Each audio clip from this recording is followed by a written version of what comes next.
आइए आज अरण्य कांड, किष्किंधा कांड, सुंदर कांड, 3 कांडों की कथा करनी है। उद्देश्य ये है 7 दिन में 7 कांड की कथा हो जाए। 4 दिन हो चुके, 5वां दिन है और आप एकाग्रता बनाए रखेंगे तो उत्तर कांड में भी काकभुसुंडी जी, गरुड़ जी का संवाद, ज्ञान दीपक प्रसंग, मानस रोग, ये सब करेंगे। बड़ी अच्छी अभी प्रारंभिक आरण्य कांड की चर्चा चल रही थी। देखिए एक बात ध्यान से समझिए, अरण्य कांड माया का और बनावटी धोखा का प्रसंग कांड है। यहां कौवा आया है तो बनावटी आया है, वो असली कौवा नहीं, इंद्र का पुत्र है, कौवा बनकर के है ना। यहां अगर सुंदरी सूर्पनखा सुंदरी बनकर आई है तो सुंदरी नहीं है, बनावटी सुंदरता बना के आई है। ठीक। यहां सोने का मृग आया है तो वो भी बनावटी है, असली सोने का मृग नहीं है, बनावटी बनकर सोने का मृग आया है। पंचवटी में एक साधु आया है, वो साधु नहीं है, बनावटी साधु बनकर के आया है। यहां तक कि वो साधु जो सीता को ले गया है वो भी असली सीता नहीं है, सीता की छाया है। पुनि माया सीता कर हरना। आप लोग तो रामायण सब पढ़े, याद है यार। एक तरफ ये माया का कांड है तो दूसरी तरफ भक्ति का कांड है। ध्यान से समझना, जहां सुतीक्षण जी का निर्मल हृदय का प्रेम जो भगवान को वश में कर देता है, ये भक्ति। जहां अनसुईया जी के द्वारा सीता जी को दिए गए उपदेश, ऐसे दिव्य आभूषण जे नित नूतन अमल सुहाए, भक्ति और सद्गुण के उपदेश। जहां लक्ष्मण जी ने संपूर्ण रामचरितमानस के सबसे तात्विक प्रश्न राम जी से किए, कहा हो ज्ञान विराग और माया, कहा हो सौभगति करो जे दाया, जिसमें राम जी ने लक्ष्मण जैसे श्रोता को उपदेश दिया, जिसमें शबरी जी का साक्षात दर्शन, जिसके सामने राम जी उनकी स्तुति प्रशंसा कर रहे हैं और अपनी भक्ति की सीता का पता पूछ रहे हैं। तो ये अरण्य कांड बड़ा तात्विक कांड है छोटा सा, लेकिन बड़ा सारगर्भित है, सैद्धांतिक। अभी आप इंद्र के पुत्र जयंत की कथा समझें। इंद्र के 2 पुत्र की कथा है इन दोनों कांडों में। इंद्र का एक पुत्र है जयंत और अगले कांड में इंद्र का दूसरा पुत्र है बाली, है ना। इनकी कथा थोड़ी थोड़ी हम आंशिक सूत्रात्मक चर्चा करेंगे, सुंदरकांड तक पहुंचना है। बात यह है कि बहुत तत्व दर्शन है अरण्य कांड में। एक तो 3 महिलाएं हैं, ध्यान से सुनना एकाग्रता से। देवियों की बातें करूं, बहुत कोई कठिन बात नहीं है, लेकिन जो लोग ये मानसिकता बनाए बैठ आए होंगे कि हमें हंसी चुटकुला सुनने को मिलेगा, वो तो नहीं मिलेगा भाई। यहाँ कुछ ऐसा सीखने समझने आए हैं जो संसार में और कहीं ना मिलता हो, वो यहाँ सीखने के लिए आए। 3 महिलाएं हैं, 3 महिलाओं में देखें कितनी समानता है। हम 2-2 के जोड़े में देखेंगे, 3 में। एक है सीता और दूसरी है सूर्पनखा और तीसरी है शबरी। तीनों में समानता क्या है कि तीनों के नाम के पहले अक्षर सा हैं। तीनों कुंभ राशि की हैं, हाँ? तीनों का शतभिका नक्षत्र है। सीता और शूर्पणखा में बात देखें पहले। सीता एक बार पुष्प वाटिका में गई बालकांड में, और शूर्पणखा पंच वाटिका में गई अरण्यकांड में। ये वाटिका भी पा अक्षर से है दोनों। सीता गई पुष्प वाटिका और शूर्पणखा गई पंच वाटिका। सीता ने राम को देखा पुष्प वाटिका में, शूर्पणखा ने राम को देखा पंच वाटिका में। सीता जी को लगा राम मुझे पति रूप में मिल जाए, और शूर्पणखा को लगा राम मुझे जीवन साथी रूप में मिल जाए। यहां तक कोई दोष नहीं है। दोष होता तो सीता जी को भी दोष लग जाता, यहां तक दोष नहीं है। लेकिन जब सीता जी के अंदर से ये हुआ कि राम मुझे पति रूप में मिल जाए, तो भीतर से मन ने कहा तो फिर यहाँ शुरू करो, प्रस्ताव कर दो। सीता जी ने कहा बिल्कुल नहीं, फिर ही अपन पितु बस जाने। हृदय में भावना तो है कि मुझे पति रूप में मिल जाए, लेकिन मर्यादा है पिताजी की। जब कोई कन्या, कोई बेटी अपने पिता, संरक्षक, गार्जियन, अभिभावक की मर्यादा बचाने के लिए अपने हृदय की भावना अंदर छुपा कर रह जाए और ये कहते कि मेरे पिताजी जहां भेज देंगे वहां चली जाऊंगी, निर्णय पूरा सर्वाधिकार पिता के हाथ में है, इतनी जो मर्यादा का ध्यान दे वही सीता है। और जो किसी की मर्यादा को न सोचते हुए सीधे जंगल में पति के लिए प्रस्ताव कर दे, मैं तुमसे विवाह करना चाहती हूँ, वही शूर्पणखा है। अगर ये मर्यादा संस्कार बचा देती हैं बेटियां, वही सीता बन जाती है। और जो मर्यादा को भूलकर स्वयं अपने लिए दूल्हा बनाने की बात में कदम बढ़ा देती है, वही शूर्पणखा। विचार करें आप। शूर्पणखा ने राम को देखा, बहुत अच्छे हैं, जीवन साथी मिल जाए, ये ठीक है। लेकिन क्या शूर्पणखा के घर में, परिवार में, रिश्तेदारी में, भाई, भतीजा, चाचा, मामा, फूफा, मौसा, मौसिया, क्या कोई पुरुष नहीं था क्या कि लौट कर जाती हैं, उनसे कह देते हैं कि बहुत अच्छे लग रहे हैं, जरा मेरे विवाह का प्रस्ताव करो। मर्यादा बच जाती है। मित्रों, मर्यादा और संस्कार ही हमें मनुष्य बनाती है। अगर हम मर्यादा भूल जाएं, अपने संस्कार भूल जाएं, तो मनुष्य किस बात का मनुष्य। भोजन पानी तो हाथी, घोड़ा, पशु पक्षी सभी करते हैं, बच्चे सभी पैदा करते हैं। अगर संस्कार और मर्यादा के हमने वो सीमाएं तोड़ दिया तो हम मनुष्य नहीं हैं, हम भी पशु पक्षी हैं। आइए दो नारी पात्रों को देखते हैं। एक है शूर्पणखा और दूसरी है सबरी।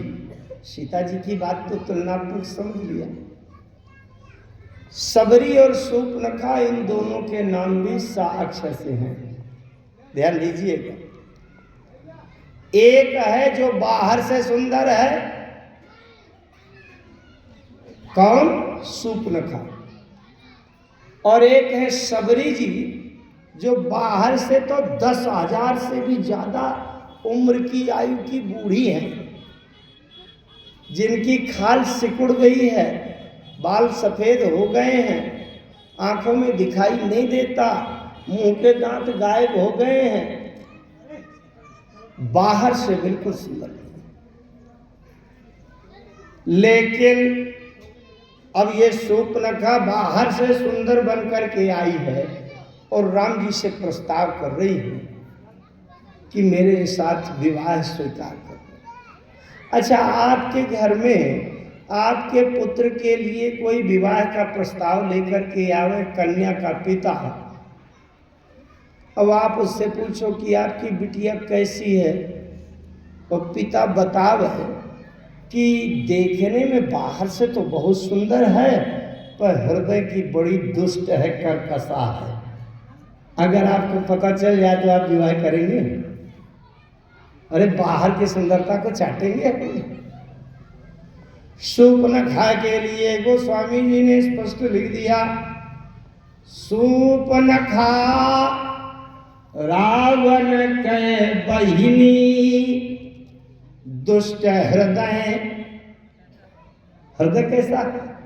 दुष्ट है, कर्कशा, खतरनाक है, विषैली है, नाश कराने वाली है। दुष्ट हृदय दारुण जैसे अहिनी। अगर राम जी बाहर के रूप की सुंदरता देखते होते तो सूपनखा से विवाह कर लेते। सूपनखा इतनी सुंदर बनकर के आई है कि तीनों लोग की सुंदरियां सब फीकी पड़ गई इनकी सूपनखा के साथ। और बनावटी सुंदरता भैया बहुत आकर्षक है।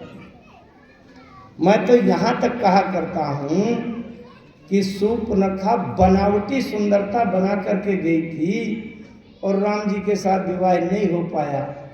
अब आजकल जितनी बेटियों की शादी होती, विवाह होते हैं, वो सभी सूपनखा बन करके जाती है। ब्यूटी पार्लर से बनावटी सुंदरता पोत कर डेंट पेंट रंग रोगन लगा के ही जाती है। अब बोलो क्या दशा हो। सामान्य प्राकृतिक सच्चाई वाली स्थिति में आजकल विवाह संबंध होते ही नहीं, सब बनावटी। इसीलिए आज के समय का परिणाम है, सबसे बड़ी समस्या है। आज के 30 साल पहले समस्या रहती थी कि सास बहू की पटती नहीं है, लेकिन अब समस्या सास बहू वाली नहीं रहेगी। ज्यादा समस्या आई, बांट के अलग अलग कर दिया, सास अलग हो गई, बहू अलग हो गई। लेकिन अब समस्या हो गई है पति पत्नी में आपस में नहीं पटती। ये समस्या सबसे ज्यादा जबरदस्त हो गई है। क्यों? क्योंकि दोनों के बीच में सच्चाई, यथार्थ, वास्तविकता तो है ही नहीं है। दोनों तरफ से बनावट। बनावटी का संबंध कितने दिन टिकेगा?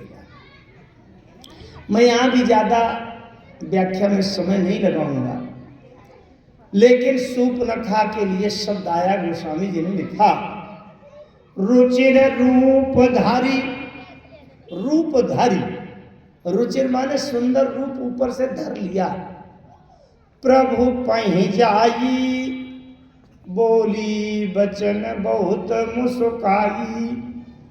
रूप धर करके गई है। जो भी रूप धर करके जाता है उसका विवाह होता नहीं है मानस। नारद जी एक बार रूप धर करके गए थे और दुल्हा बनने के बड़े उत्साह में, चक्कर में, बड़े आशा लेकर।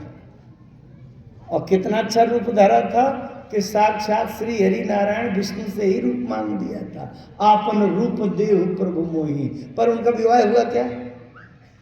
नहीं हुआ। क्यों? क्योंकि भगवान एक शर्त बताते हैं। वो शर्त मित्रों हमारे जीवन में बहुत महत्वपूर्ण है। उस शर्त का आप भी प्रयास करिए कि अक्षरशः हम पालन करें। राम जी एक शर्त रखते हैं कि अगर कोई मेरी शरण में आवे, शरण में आने वाले ने पाप कितने किए हैं, कम किए हैं कि ज्यादा किए हैं, इसका कोई महत्व नहीं। उसकी गिनती जितने जन्मों तक गिनती हो सके गिन लीजिए, करोड़ों अरबों खरबों जन्म तक, और जन्म जन्मांतर तक पाप ही पाप किए हों जीवन जीवन भर, तो भी पाप की चिंता नहीं है। राम जी कहते हैं पाप से कोई तात्पर्य नहीं। लेकिन शरण में मैं उसको रखता हूं, शरण में लेने की शर्त है कि निर्मल मन जन सो मोहि पावा, मोहि कपट छल छिद्र न भावा। राम जी कहते हैं मुझे बनावटी स्वीकार नहीं है, बनावटी पसंद नहीं है। क्या भगवान ने संबंध स्वीकार नहीं किया? भागवत के विद्वान बैठे हैं, भागवत कथा करते हैं। भगवान श्याम सुंदर कृष्ण जब मामा कंस की नगरी मथुरा में प्रवेश कर रहे थे और वहाँ एक 3 जगह से टेढ़ी कुरूप महिला मिली, जिसके हाथ में एक अंगराग था का पात्र था, नाम था कुब्जा। कुरूप थी, लेकिन जैसी की तैसी सामने प्रस्तुत हो गई, भगवान कृष्ण ने स्वीकार कर लिया। भगवान के सामने बनावटी न करें मित्रों। मैं ये कथा नहीं कर रहा, मैं आप लोगों से केवल निवेदन कर रहा हूं। कथा सबको मालूम है। इस पंडाल में कोई भी एक व्यक्ति ऐसा नहीं है जिसको कहानी पता न हो, सबको पता है। मैं केवल हाथ जोड़कर आपके हृदय की भावना को उकेरने के लिए बैठा हूं। ये कहानी नहीं है, ये हमारे हृदय का समर्पण है।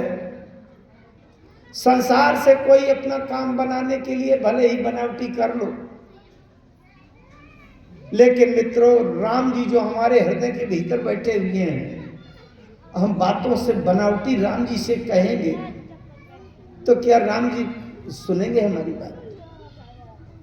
कम से कम अपने भगवान से, अपने प्राणनाथ से तो असली बात बता दो कि प्रभु मैं बड़ा दोषी हूं, बड़ा पापी हूं, मेरे जीवन में बहुत कमियां हैं, बड़े पाप किए हैं।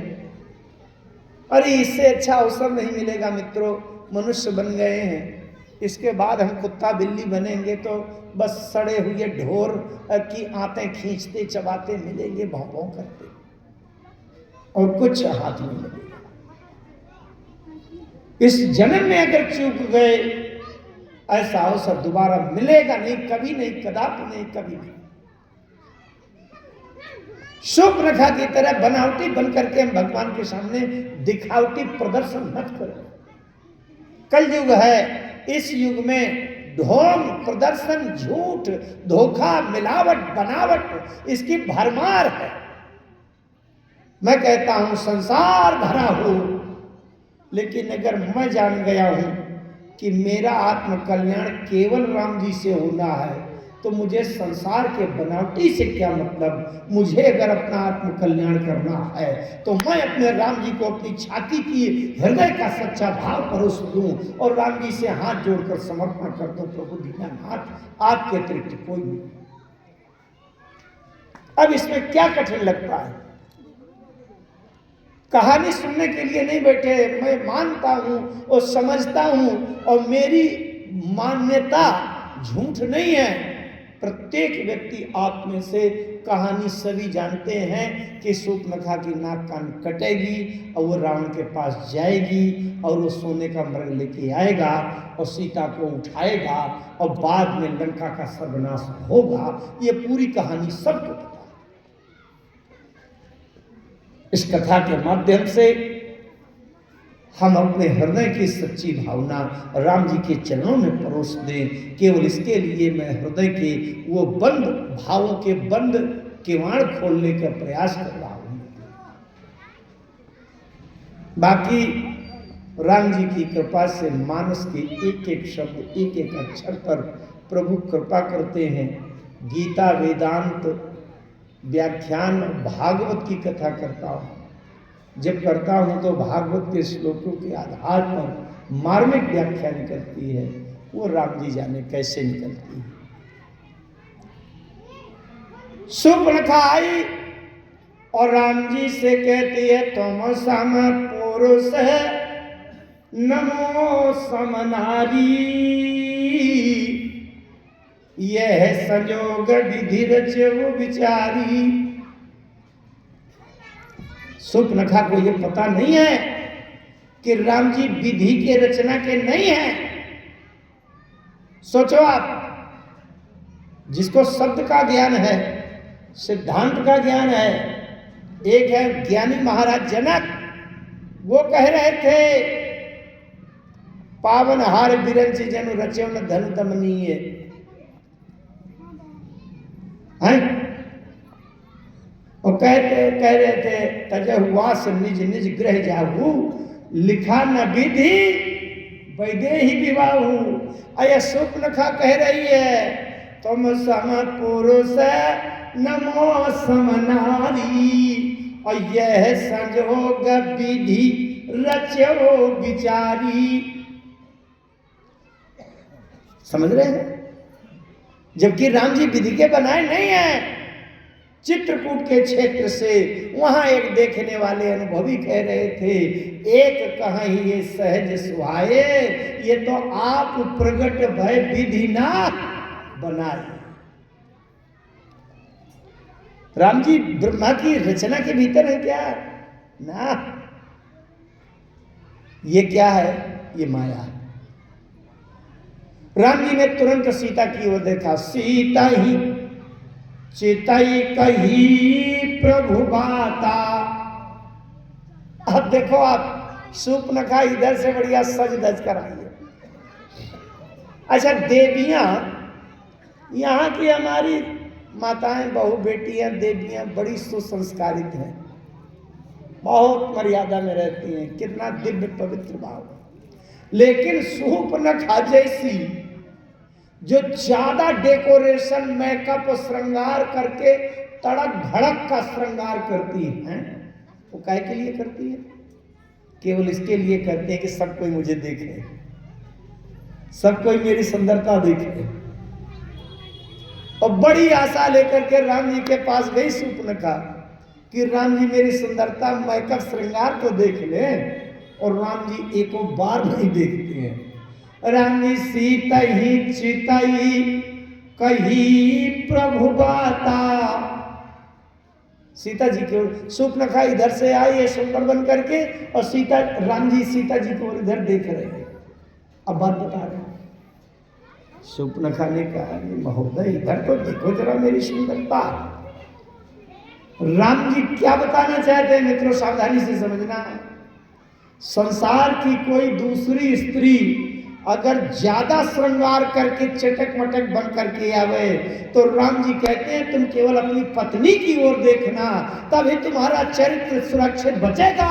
अगर अपना आचरण चरित्र बचाना चाहते हैं तो संसार की सुंदरी की ओर देखना तक नहीं, क्योंकि ये माया है, फंस जाओ।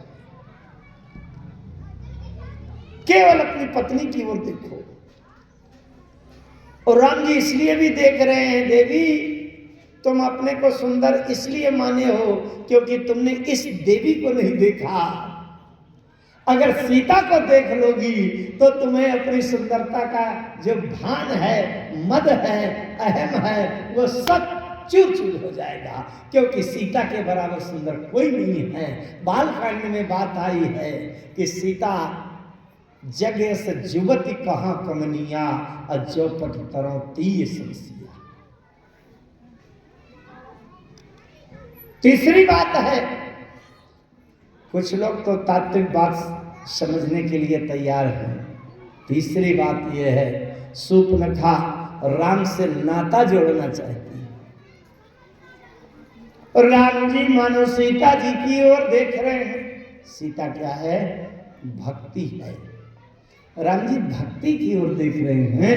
भक्ति की ओर देख करके ये उत्तर दे रहे हैं, देवी अगर तुम्हें मुझसे नाता जोड़ना है तो ये बताओ तुम्हारे जीवन में भक्ति से कोई नाता है?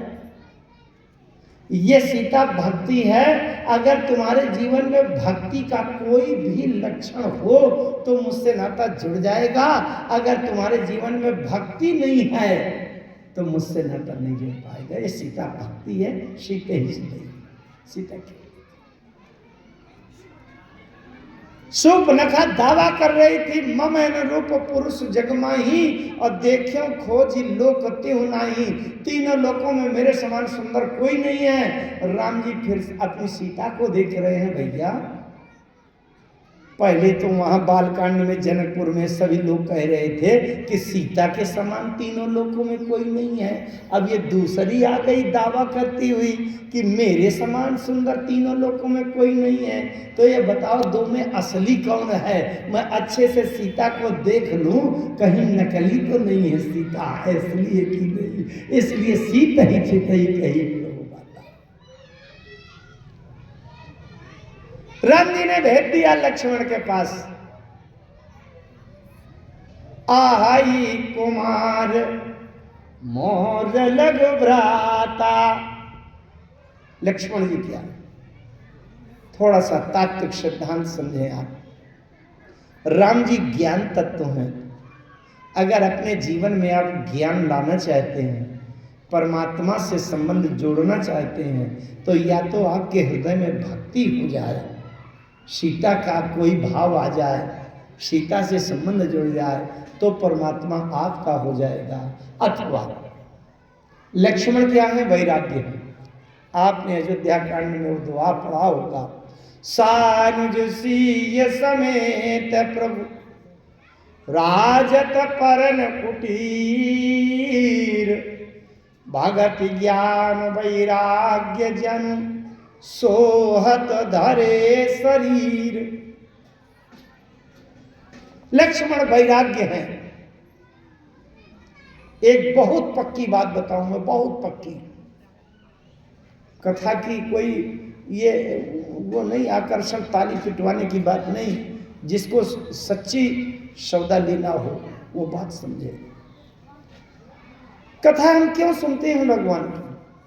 क्या केवल मनोरंजन, वाह वाह, ताली पीटे, बहुत अच्छी वेशभूषा, बहुत अच्छे तर्ज, बहुत अच्छे ताल मात्रा लग रहे थे, इसके लिए नहीं। कथा सुनते हैं कि हमारे अंदर परमात्मा का यथार्थ ज्ञान आ जाए कथा के माध्यम से।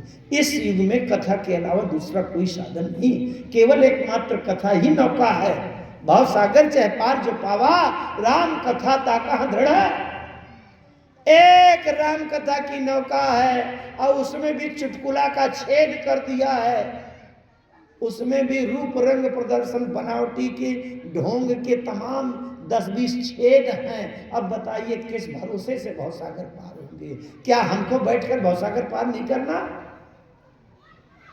मैं तुमको प्रसन्न करने के लिए 10-20 लोगों से ताली पिटवाने के लिए अपनी राम कथा की नौका में छेद कर लूं, तो मुझसे बड़ा बुद्धू, अभागा और मूर्ख कोई दूसरा नहीं होगा। इसलिए मित्रों, मैं तो उस राम कथा के नौका के प्रयास में हूं और ये प्रयास करता हूं कि जो बिल्कुल पक्की नौका है, राम कथा ताका दृढ़ नावा, दृढ़ माने मजबूत नौका मिला। भले ही मेरी शैली में लोगों की ताली कम पिटे, मुझे ताली से नहीं, मुझे तो राम जी से मतलब है। और आजकल एक बात बताऊं, सब्जी भाजी खरीदने में तो तमाम 100 लोग 500 लोग की लाइन लगी रहती है, लेकिन शुद्ध खरा सोना, खरा हीरा खरीदने वाले कुछ ही लोग 2-4 हुआ करते हैं, जो जाते हैं। आइए फिर बात करें, बहुत ध्यान से समझना। ज्ञान, थोड़ी देर बातें सुनेंगे आप ज्ञान की, वेदांत की, अध्यात्म की, दर्शन की, तो ज्ञान तो हो जाएगा, पर ज्ञान ठहरेगा नहीं। ज्ञान होने का ज्यादा महत्व नहीं है, लेकिन जो ज्ञान हो गया है वो ज्ञान ठहर जाए हमारे जीवन में, श्वास प्रति श्वास में, क्षण प्रति क्षण, सदैव के लिए वो ज्ञान स्थायी बन जाए, इसके लिए बहुत आवश्यक क्या है जानते हो? गुरु बिनु होय कि ज्ञान, ज्ञान की होय विराग बिनु, गावहि वेद पुराण, सुख की लही हरि भगति बिनु। ज्ञान तब ठहरेगा जब वैराग्य होगा। जो व्यक्ति संसार में आसक्त है, रुपया पैसा धन प्रदर्शन सुंदरता वाहवाही अपना नाम झूठ चालाकी, इसमें जो डूबा हुआ है उसके अंदर ज्ञान ठहरेगा नहीं। गोस्वामी जी विनय पत्रिका में उदाहरण देते हैं, शेरनी का दूध साधारण पात्र में नहीं ठहरता, सिंघनी का दूध अगर दोहना हो तो सोने का पात्र चाहिए, सोने के पात्र में शेरनी का दूध ठहरता है। ये ज्ञान तभी ठहरेगा जब जीवन में अंदर से वैराग्य होगा। वैराग्य, अच्छा वैराग्य क्या है, कब होता है? जो व्यक्ति इस संसार को सही माने है और संसार में आसक्त है, रात दिन संसार में डूबा है, वो बातें चाहे ज्ञान की कितना करे, ब्रह्म निरूपण धर्म विधि वर्ण ही तत्व विभाग, चाहे जितने तात्विक दोहा कहे, लेकिन जब तक वैराग्य होगा नहीं तब तक ज्ञान ठहरेगा नहीं। क्यों? वैराग्य ये है कि संसार बिल्कुल झूठा है, संसार का बिल्कुल लगाव हमारे अंदर से समाप्त हो जाए, वो वैराग्य। विगत रागा इति विरागा। आइए, बहुत देर हो जाएगी, कथा भी कहना है। लक्ष्मण वैराग्य हैं, लक्ष्मण जीवों के जीवाचार्य हैं, गुरु हैं। राम जी ज्ञान तत्व हैं। शूर्पणखा ज्ञान से नाता जोड़ने आई है। राम जी ने भेज दिया है लक्ष्मण के पास, जाओ, वो जीवाचार्य है, जीवों का गुरु भी है और वैराग्य भी है। अगर बड़े अफसर अधिकारी के पास आप कोई एप्लीकेशन प्रार्थना पत्र लेकर के गए हैं तो बड़ा अधिकारी अपने छोटे क्लर्क की ओर संकेत करता है कि वहाँ से जरा साइन करवा लाओ, जांच करके वो सही लिख देगा कि तुम्हारी बात मांग जो है वो सही है कि नहीं है। अगर वो दस्तखत कर देगा तो तुम्हारी एप्लीकेशन स्वीकार हो जाएगी। राम जी के जो क्लर्क कहिए या पीए कहिए, वो लक्ष्मण जी हैं। राम जी ने शूर्पणखा को लक्ष्मण के पास भेज दिया। अगर लक्ष्मण अपनी सहमति दे देगा तो तुमको नाता स्वीकार हो जाएगा। शूर्पणखा लक्ष्मण के पास गई। एक बात और बताऊं, बहुत लंबा प्रसंग है शूर्पणखा का, बहुत बड़े सिद्धांत घुसे इसमें, मैं सबकी चर्चा कर नहीं पाऊंगा क्योंकि किष्किंधा कांड की भी कथा कहना है और सुंदर कांड भी की भी कहना है। और मेरा स्वभाव है, मैं जिस भी जगह जिस शब्द को अगर देखने लगूं तो उसी में 1 आध घंटा निकल जाता है और सब में तात्विक बातें निकलती हैं। मैं निर्णय नहीं कर पाता कि किस प्रसंग को विस्तार लूं और किसको संक्षेप में करके आगे बढ़ूं, क्योंकि रामचरितमानस की एक एक पंक्ति, एक एक शब्द, एक एक चौपाई, एक एक अक्षर मेरे लिए बहुत कुछ दे रहा है। और मैं रामचरितमानस से यथार्थ जीवन जीने का प्रयास कर रहा हूं और उसी अपने भाव के साथ आपको मिलाने के लिए निवेदन कर रहा हूं।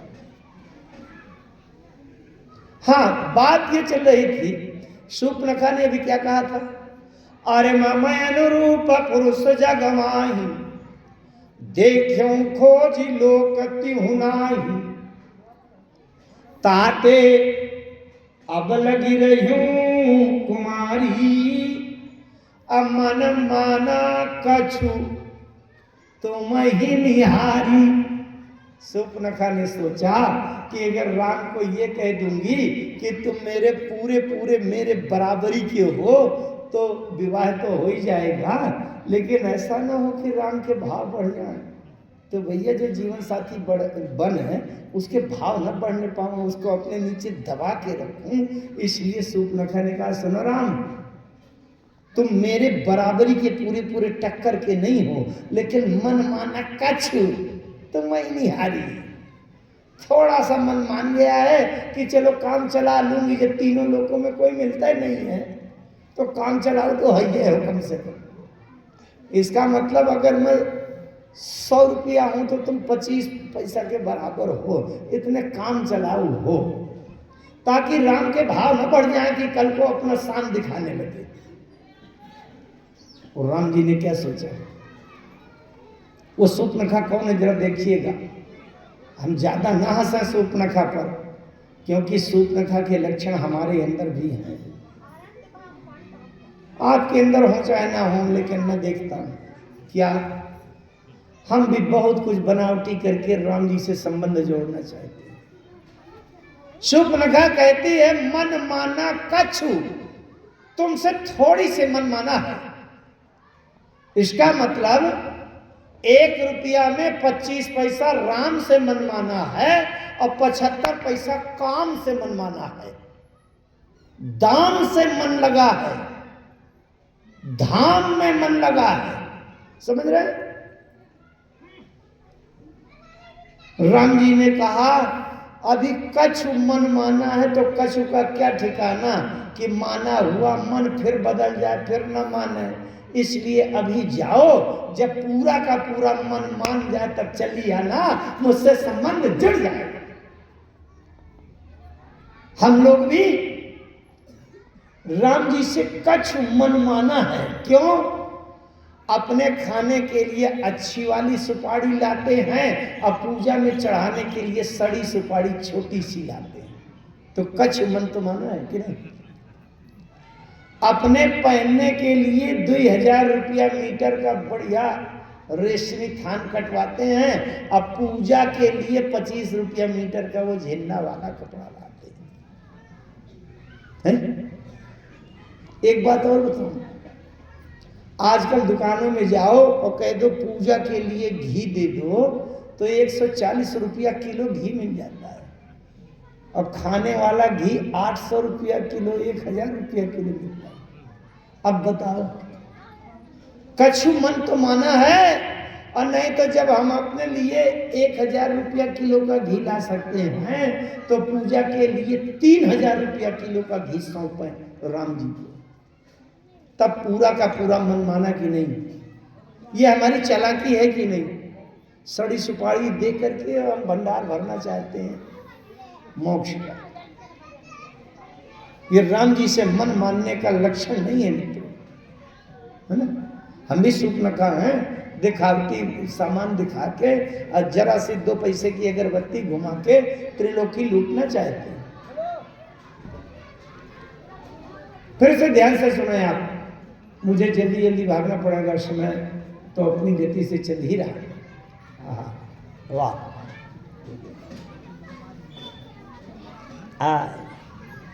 मिल के जाइएगा। तो एक बात ध्यान दीजिएगा, सूर्पनखा की जो भाषा है वो अनन्यता की है, अनन्यता की। तीनों लोकों में मेरा मन किसी से नहीं लगा, केवल एक आप ऐसे हो जो आपसे थोड़ा सा मन मेरा संतुष्ट हो रहा है कि चलो काम चला देंगे। राम जी ने तुरंत परीक्षा ले ली। राम जी ने कहा, हाय कुमार मोर लघु भ्राता, वो जो दूसरा कुमार है ना, वो भी मेरा छोटा भाई ही है, कोई दूसरा नहीं। उससे जरा जाकर के एक बार प्रस्ताव कर लो, क्योंकि मेरे साथ में तो मेरी पत्नी है ना। उस समय सूर्पनखा को क्या उत्तर देना चाहिए? महाराज, आपका भाई हो चाहे भतीजा हो चाहे जो कोई हो, मुझे संसार से मतलब नहीं है। जब केवल आपसे मनमाना है तो मुझे केवल आपसे संबंध जोड़ना है, संसार से क्या मतलब, कहना चाहिए कि नहीं? लेकिन राम जी ये परीक्षा लेना चाहते हैं, क्या सही सही केवल मुझसे मनमाना है कि ये केवल इसकी भाषा है?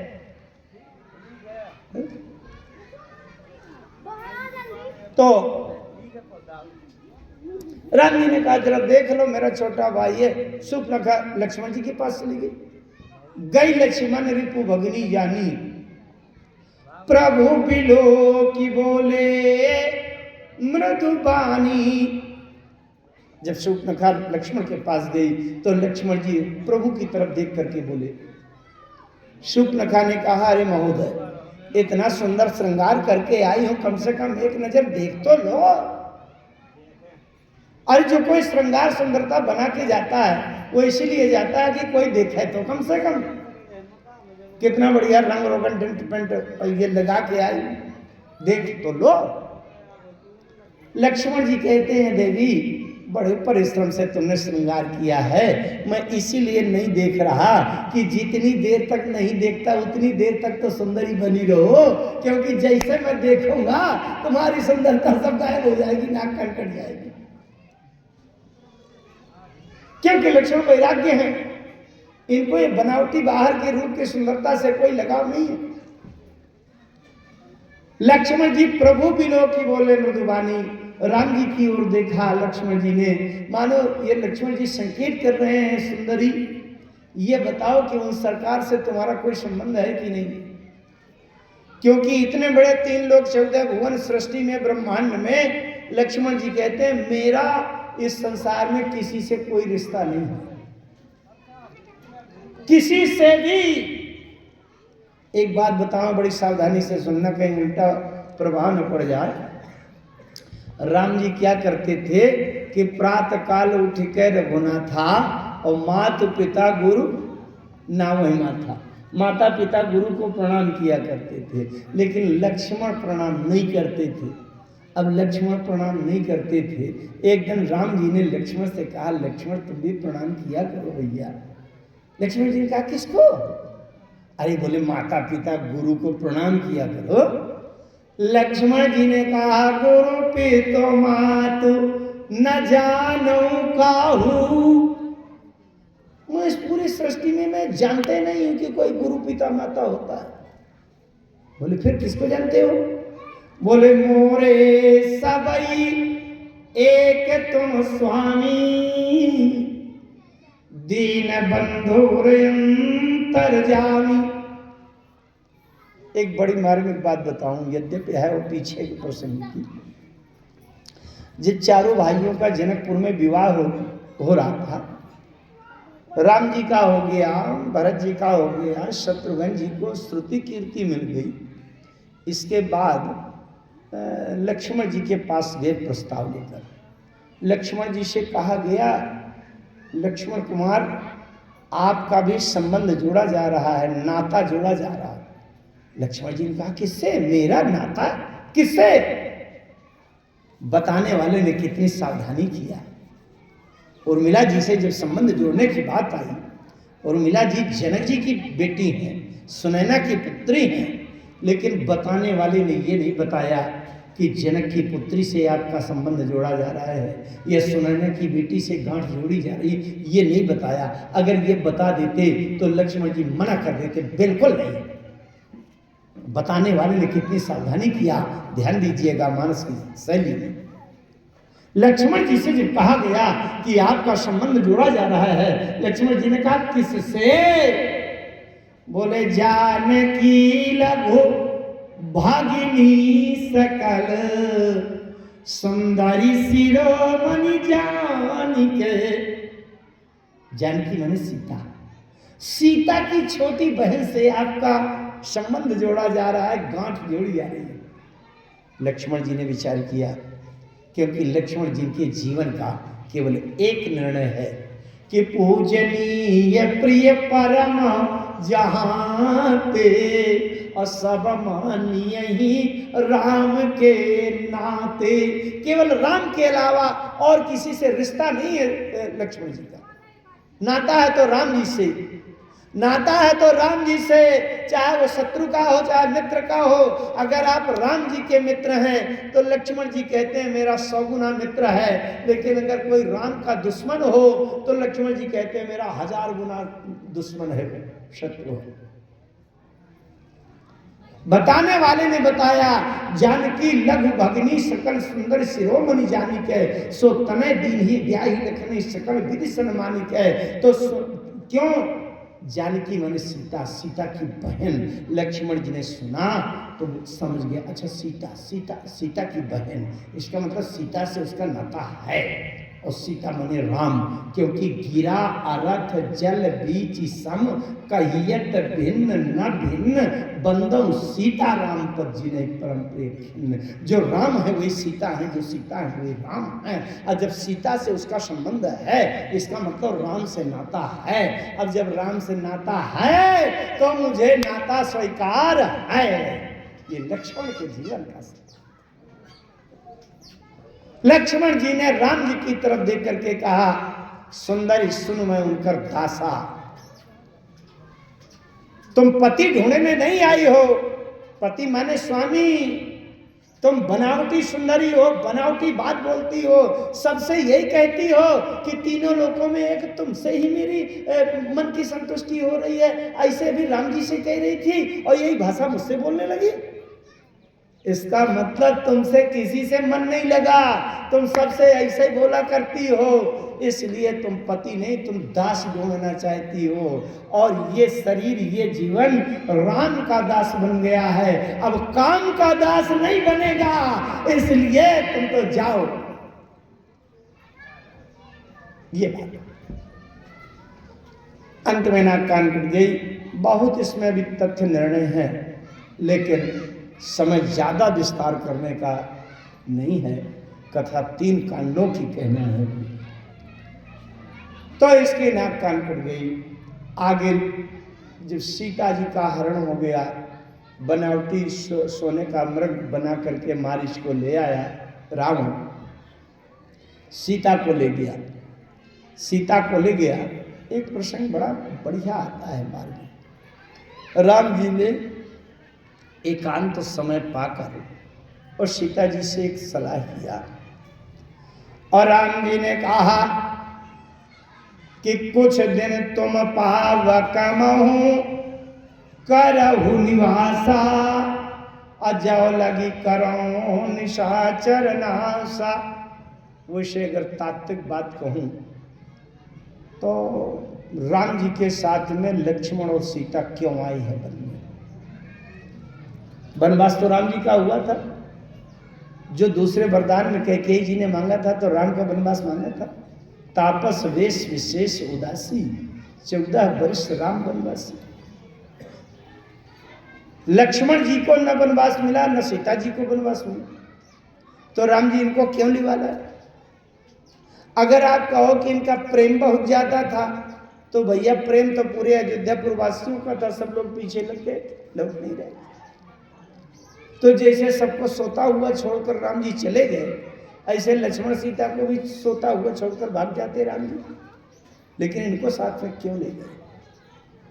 इसमें बहुत आध्यात्मिक दार्शनिक सिद्धांत है। राम जी शुद्ध ब्रह्म है, शुद्ध ब्रह्म है, शुद्ध ब्रह्म, शुद्ध शब्द लगा रहा है।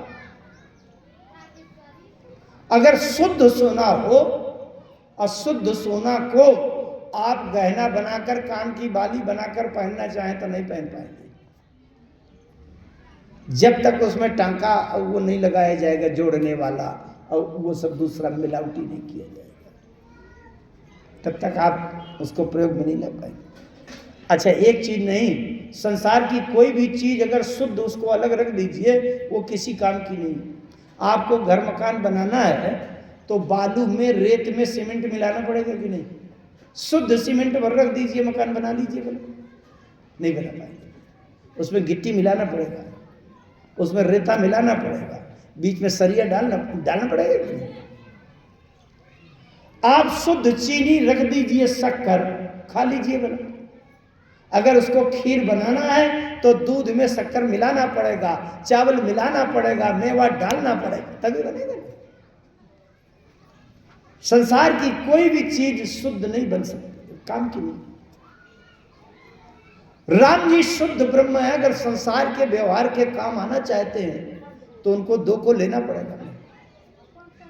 लक्ष्मण क्या है और सीता क्या है? जैसे मैं एक उदाहरण दूं, बहुत कठिन बात है, लेकिन उदाहरण से शायद आप सरलता से समझ जाए। आप किसी रोड में जा रहे हैं, अपनी गाड़ी में बैठे, एक जगह देखा कि 15-20 लोगों की भीड़ लगी है, और आपने अपनी गाड़ी रोकी और जरा देखा तो वहां देखा तो 2 आदमी लड़ रहे थे, आपस में मारपीट कर रहे थे, गाली गलौज कर रहे थे। आपने 2 व्यक्तियों को लड़ते हुए देखा और उन दोनों व्यक्तियों को पहचानने का प्रयास किया। अगर 2 लड़ने वाले व्यक्तियों में कोई भी आपके जान पहचान का नहीं है तो 5 मिनट देखेंगे, फिर गाड़ी बढ़ा देंगे, अरे चलो लड़ने दो, संसार है ना, क्या मतलब, पता नहीं कौन किससे लड़ है ना। आपको उनकी लड़ाई से कोई मतलब नहीं है, लगाव नहीं है, लेकिन लड़ने वाले 2 व्यक्तियों में से अगर एक व्यक्ति भी आपके परिचय का दिखाई पड़ जाए, चाहे उसमें आपका दुश्मन हो, अगर आपका दुश्मन शत्रु एक तरफ लड़ रहा है तो शत्रु के विपक्ष से आप भी लग जाएंगे। हाँ हाँ भैया मारो, ये इसी तरह करता है, मेरे साथ भी ऐसे कर रहा था, मारो इसको, ताकि अपने शत्रु को पिटवा दे। अब अगर उसमें कोई आपका मित्र है तो मित्र के बचाव में लग जाएंगे, अरे नहीं नहीं नहीं, आपको धोखा हुआ होगा, मेरा मित्र कभी चोरी नहीं करता। इसका मतलब उन 2 लड़ने वाले व्यक्तियों में से अगर आपका कोई शत्रु है तो आप लड़ाई में सम्मिलित हो जाएंगे, अगर आपका कोई मित्र है तो भी लड़ाई में सम्मिलित हो जाएंगे। अगर शत्रु मित्र कुछ नहीं है तो आप दोनों की लड़ाई में भाग नहीं लेंगे, चुपचाप आगे निकल जाएंगे। अब इससे एक सिद्धांत देखो आप, लक्ष्मण को और सीता को राम जी क्यों लाए? अगर मित्र है तो आपका उससे राग हो जाएगा, राग माने लगाओ। अब अगर शत्रु है तो उससे आपको रोष हो जाएगा, रोष माने उसके प्रति आवेश है, उससे दूर भागना चाहिए, उसको नष्ट करने का। जब तक संसार से हमारा राग और रोष दो में से एको लक्षण नहीं है, तब तक हम संसार से हमारा कोई लगाव नहीं।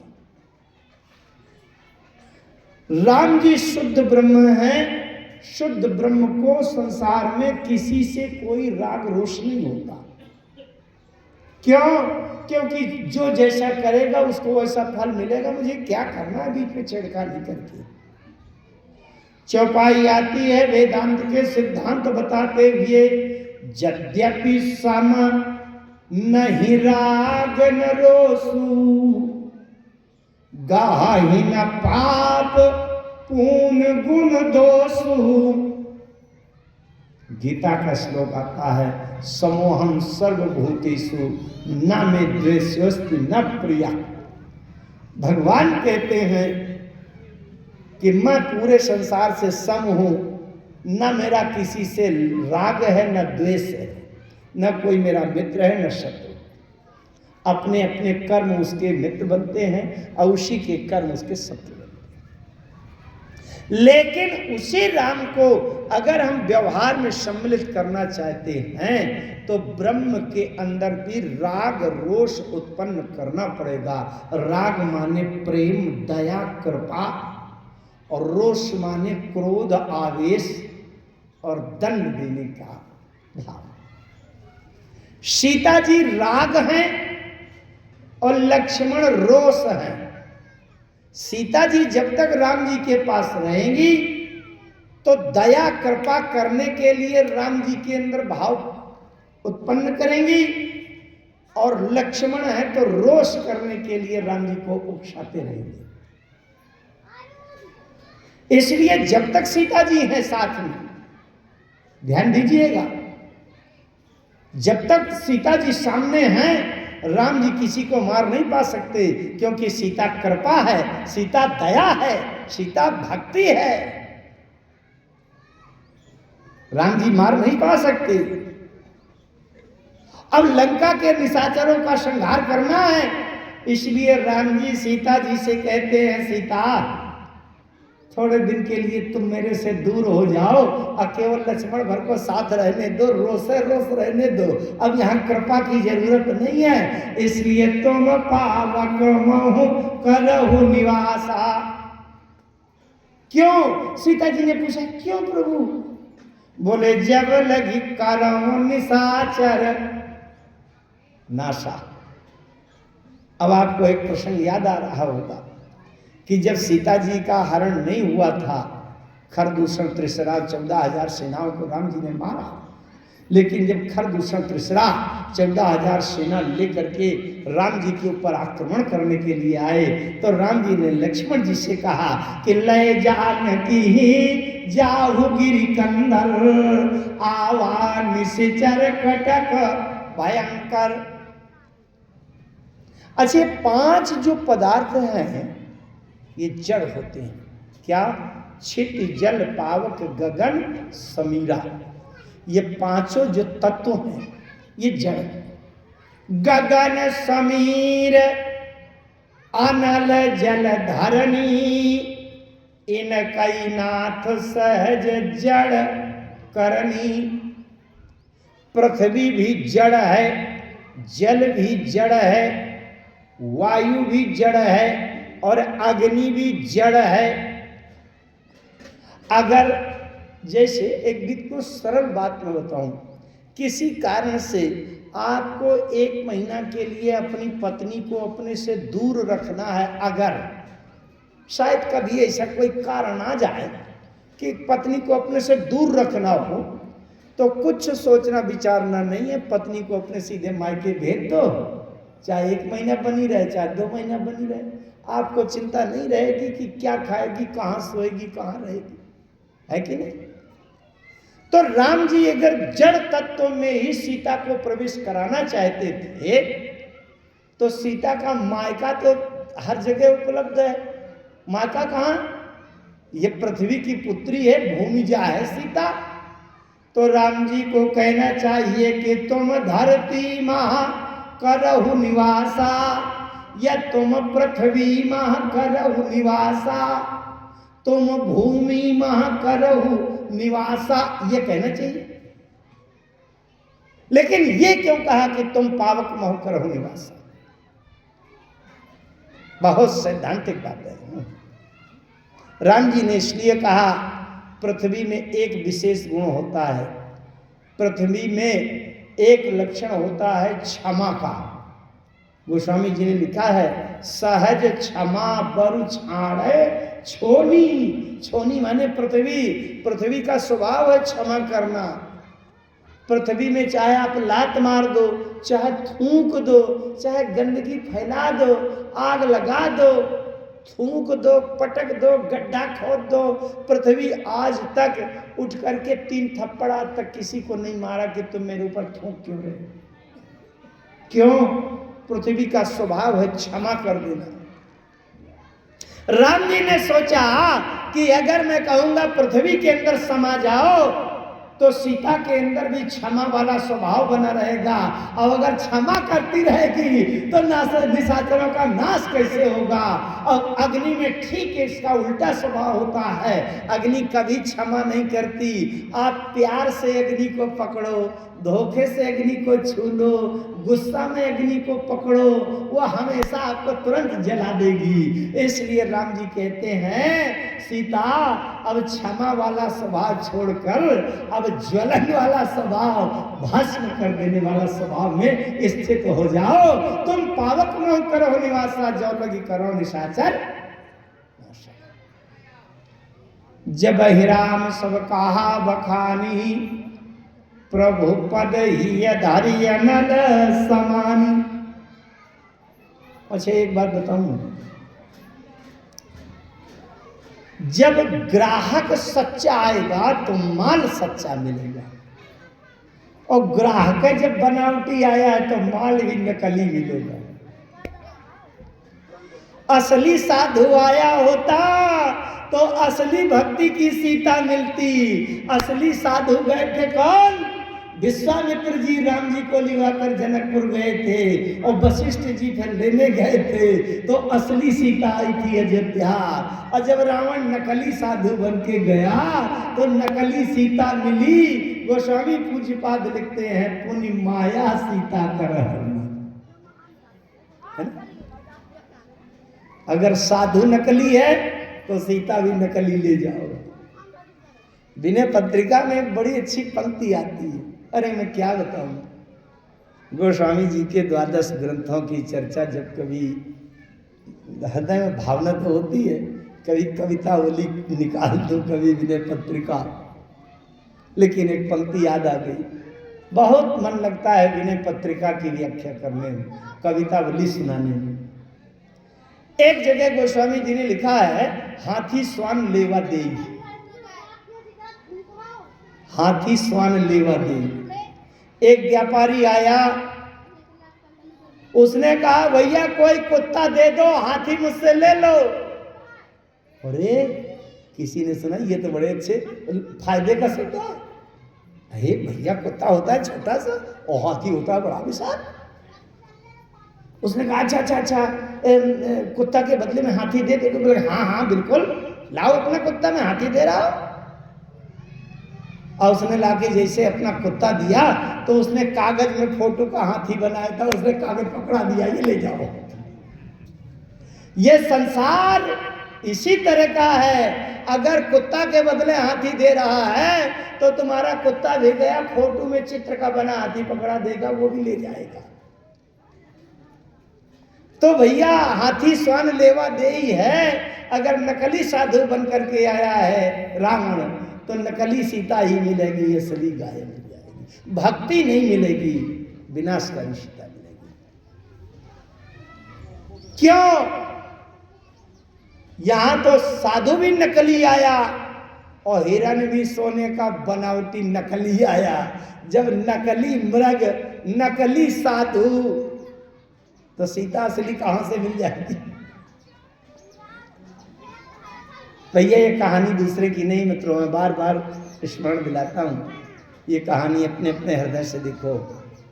क्या हम भी बनावटी सोने का मृग तो नहीं दिखा के राम जी को और भोलेनाथ से कहें कि 2 पैसा की अगरबत्ती घुमा के और 10 लाख का सौदा ले रहे? नहीं, वही नकली सीता मिलेगी जब तक हृदय से सच्चाई नहीं है। ये कथा काहे के लिए कही जाती है? हमारे हृदय को धोकर निर्मल बनाने के लिए कही जाती है। मैं कहता हूं, मैं सोचा करता हूं, भले ही मेरी कथा शैली अच्छी न लगे किसी को, लेकिन मैं इस प्रयास में हूं कि मेरे संपूर्ण जीवन भर के प्रयास में अगर एक भी आदमी का हृदय धुल गया तो ये राम गोपाल तिवारी के जीवन भर का प्रयास सफल हो गया। कि मैं इस प्रयास में तो हम कथा क्यों कहते हैं? हृदय की बनावटी माया, छल, कपट, प्रदर्शन, झूठा, धोखा, ये धो जाए और राम जी से सीधे खुले हृदय से कभी बात हो जाए, भाव जुड़ जाए तो जीव का बेड़ा पार हो जाए। मित्रों, ये संसार काम नहीं आएगा हमारे। अच्छा, सूर्पनखा की नाक कान कट गई थी, पहुंची रावण के पास, नाक कान दिन भई बिकरारा, और रावण के पास पहुंची। रावण ने देखा नाक कटी है, कान कटे। इसके भी बहुत अर्थ हैं अध्यात्म के, लेकिन उन अर्थों को जानबूझकर नहीं खोल रहा, आगे बढ़ना है क्योंकि समय बताओ 4-14 तो हो ही गया। कोई बात नहीं। रावण के पास जब गई, रावण ने देखा नाक कटी है, कान कटा है। ये नाक क्या है? नाक है स्वर्गलोक। मई पाताल नाक जस व्यापा। नाक माने स्वर्गलोक। सपने होई भिखारी नृप रंक नाकपति होए। नाक माने ये नाकपति नहीं, नाक माने स्वर्गलोक का स्वामी हो जाए। नाक का मतलब है, और कान का मतलब क्या है? कान का एक अर्थ, एक शब्द होता है श्रुति। अश्रुति माने होता है वेद। जो वेदों की मर्यादा को तार तार करेगा, उसके नाक माने स्वर्ग लोक कट जाएंगे, उच्च लोकों को नहीं जाएगा, वो नरक जाएगा। इसका अर्थ है। इसलिए कान माने वेदों के द्वारा जो मनुष्य की समाज व्यवहार में जो मर्यादा बनाई गई है, उस मर्यादा को अगर लांघ कर तार तार कर दिया सूर्पनखा ने, ये कान माने वेदों की मर्यादा को इसने भंग कर दिया, तो इसका कान काट दो। ये वेद की मर्यादा इसने उल्लंघन कर दिया, तो इसका नाक माने उच्च लोकों को नहीं जाएगी, नरक जाएगी, ये अधोगति होगी, पतन हो जाएगा। ये इसका अर्थ होता है। जब गई, रावण ने कहा ये तुम्हारे हाल किसने बनाए? नाक कान किसने काटे? अरे बोले अवध नृपति दशरथ के जाए, पुरुष सिंह बन खेलन आए। समुझी परी मोहि कई करनी, रहित निशाचर करिहै धरनी। जिन कर भुज बल पाई दसानन, अभय भय बिचरहि मुनि कानन। तासु अनुज काटे श्रुति नासा। उसके छोटे भाई ने नाक कान काट दिए। रावण ने कहा, अरे तब तुम बता न देती, जब नाक कान काटने के लिए आगे बढ़ा था तो तुम बता न देती कि मैं रावण की बहन हूं। अरे भाई, आप बाइक में जा रहे हैं, ट्रैफिक वाले खड़े हैं और आपका चालान कर दिया, तो आपके जो मौसिया हैं, डीजीपी बने हैं और गृह मंत्री बने हैं, तो वो कहेंगे कि अरे तो तुम बता न देते कि मैं डीजीपी का भतीजा हूं और उनका पीए हूं, तो ट्रैफिक वाला चालान न करता। अब बात सही है। अरे आपके मामा, फूफा, चाचा अगर प्रदेश के मंत्री हैं तड़ाक से उनका नाम बताना चाहिए ताकि तुम्हारा चालान ना हो, है कि नहीं? रावण ने कहा तुम बता ना देती कि मैं रावण की बहन हूं। शूर्पणखा ने कहा अरे बताया था। बोले फिर? बोले वो तो और खराब हुआ, ना कान तो काटा ही लिया, और खराब हुआ तुम्हारे नाम बताने से। बोले क्या हुआ? बोले तासु अनुज काटे श्रुति नासा। और जब मैंने बताया कि रावण की बहन हूं तो सुनी तावा भागिनी कर ही परिहासा। जब मैंने बताया कि रावण की बहन हूं तो खूब ठहाका लगा कर मजाक उड़ाने लगे, वो तो और खराब हुआ। अरे रावण ने कहा तो मेरे मौसेरे भाई वहीं रहते हैं पास में खरदूषण, उनसे न जाकर बता देती। अरे बोले मैं गई थी, बताया था। रावण ने कहा तो फिर तुम्हारी सहायता के लिए नहीं बढ़े क्या? मेरे हमारे सगे मौसेरे भाई हैं, क्यों? अरे बोले मैंने बताया था, बेचारे गए। बोले फिर? बोले गए तो सुन खरदूषण सुने लगे पुकारा, अच्छा न महासकर कटक हुई। अब बोलो खरदूषण त्रिसरा कर गाता, सुन दसीस जरे सब गाता। एक बात और कह दिया शूर्पणखा ने, देखिए जिस व्यक्ति के जीवन में जो कमजोरी हो उस कमजोरी का फायदा उठाना शूर्पणखा से सीखो। रावण ने जब पूछा ये क्या किया तुमने, नाक कान कटवा के चली आई। अगर शूर्पणखा कहती कि मैं गई थी इस तरह अपने विवाह का प्रस्ताव कर रही थी तो रावण कह देता अच्छा हुआ, मैं भी धमक देता। शूर्पणखा ने बिल्कुल नहीं बताया। शूर्पणखा ने कहा कि रे सुना तुम्हें कुछ होश है? कर सिपान सोस दिन राती सुदिन तो सिर पर यार आती। वो दो राजकुमार आए हैं अयोध्या के राजा के राजकुमार, और तिनके संग नारी एक श्यामा, एक ऐसी सुंदरी है उसके उनके साथ में रति सती कोटि तास बलिहारी। जो कामदेव की पत्नी रति है 100 करोड़ रति उसकी न्यौछावर में है। ये जितनी तुम सुंदरियां रखे हो ना ये सब कूड़ा करकट है उसके सामने, कुछ नहीं। तुम मानते होगे कि मैं सुंदरियां लिए जीत के ले आया हूं, देव यक्ष गंधर्व नर किन्नर नाग कुमारी, जीत बड़ी निज बाहुबल को सुंदर बरनारी। लेकिन ये सब नकली है, खोखली है, कुछ नहीं है, उसके समान तो कुछ नहीं है। इसका मतलब रावण के अंदर वो वासना जगा दिया कि अगर वो सुंदरी नहीं मिली तो बिल्कुल बेकार है, अब मुझे वो सुंदरी लाना चाहिए। शूर्पणखा ने अपनी गलती छिपा के और रावण के अंदर जो बीमारी है उस रोग को प्रभावित कर दिया कि पागल हो जाओ, मरो, जाके उसको उठा लो। समझ रहे? गया, बातें बहुत हैं, उठा के ले आया। राम जी सीता जी की खोज करते आगे बढ़े, जटायु को देखा। रामचरितमानस में 2 पक्षी, एक है जटायु और एक है कौवा महाराज। एक है गीध और दूसरे हैं कौवा, दोनों मांसाहारी, दोनों राम जी से जुड़े हैं। श्री राम 2 पक्षी रामचरितमानस में, एक है गीध दूसरे हैं कौवा, और दोनों मांसाहारी।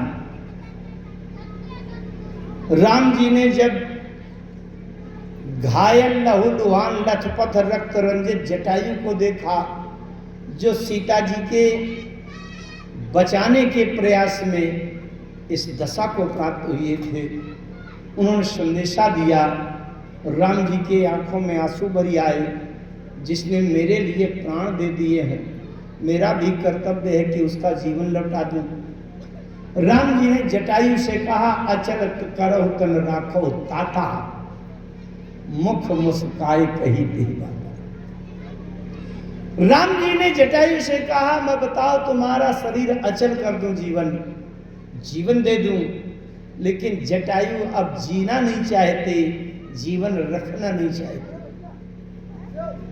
और कौवा महाराज भुसुंडी जी से गरुड़ जी ने पूछा, महाराज जब आपके इच्छानुसार शरीर बदल लेने का, छोड़ने का, धरने का आपको अधिकार सुविधा मिली है, तो एक कौवा वाला शरीर छोड़ के बढ़िया खासे पंडित जी क्यों नहीं बन जाते, है ना? क्योंकि नर्तन सम नहीं कवनी होती ही, तो बढ़िया लगा के चंदन त्रिपुंड बम भोले बोलो। तो कौवा महाराज कहते हैं कि मैं ये शरीर छोड़ना नहीं चाहता। अंतर क्या है मित्रों? सूत्र लेते हुए हम बात आगे बढ़ाते हैं। जटायु कहते हैं मैं शरीर रखना नहीं चाहता, और कौवा भुसुंडी कहते हैं मैं शरीर छोड़ना नहीं चाहता। क्यों? जटायु कहते हैं कि जिस जीवन में, जिस शरीर में मेरे आंखों देखते सीता का हरण हो गया और मैं बचा नहीं पाया, सीता माने भक्ति, जिस शरीर में, जिस जीवन में मैं भक्ति की रक्षा नहीं कर पाया, वो जीवन अब जीने का कोई लाभ नहीं है, वो शरीर में रखना नहीं चाहता। लेकिन भुसुंडी कौवा महोदय ने कहा कि जिस शरीर में मुझे राम की भक्ति मिली है, वह शरीर मैं छोड़ना नहीं चाहता। यही तन राम भगति में पाई, ताते मुहि ममता अधिक है।